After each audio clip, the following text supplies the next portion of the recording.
You're watching Mirror 7 News. Stay informed, stay ahead for more news.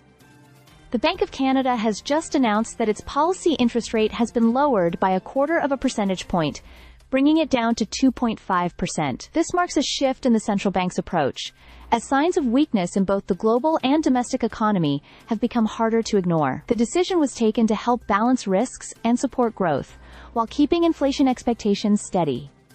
Globally, the picture has been mixed. The United States has continued to show strong business investment, but consumer spending is soft, and job growth has slowed. Inflation there has been picking up, as tariff costs are increasingly being passed down to households. Europe has been feeling the weight of American trade measures too, and growth across the Eurozone has cooled. China, which had held up relatively well earlier in the year, is now showing signs of slowing investment. Energy prices, meanwhile, have remained fairly stable, not straying far from what was projected earlier in the summer. Closer to home, Canada's economy shrank by about 1.5% in the second quarter. Exports dropped sharply by more than a quarter, a direct reversal from earlier gains when companies were rushing shipments ahead of tariffs. Business investment has also weakened, while household consumption and housing activity have shown some resilience.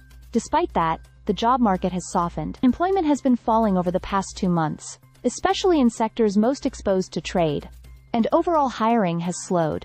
The unemployment rate climbed to 7.1% in August, while wage growth has lost momentum. On the inflation side, the numbers have been fairly steady. The consumer price index sat at 1.9% in August, with core measures hovering around 2.5% on average. Though inflation has not surged, pressures from tariffs earlier in the year had raised concerns. With the federal government recently rolling back most retaliatory tariffs on U.S. goods, some of that pricing pressure should now ease. Given these conditions, policymakers felt a rate cut was the right step. By lowering borrowing costs, the Bank of Canada aims to cushion the economy from global trade disruptions and weaker domestic demand. At the same time, officials stressed that they are moving carefully, watching closely how exports respond to U.S. tariffs, how business investment and hiring evolve, and how these trends influence inflation. The next scheduled announcement is set for October 29, 2025,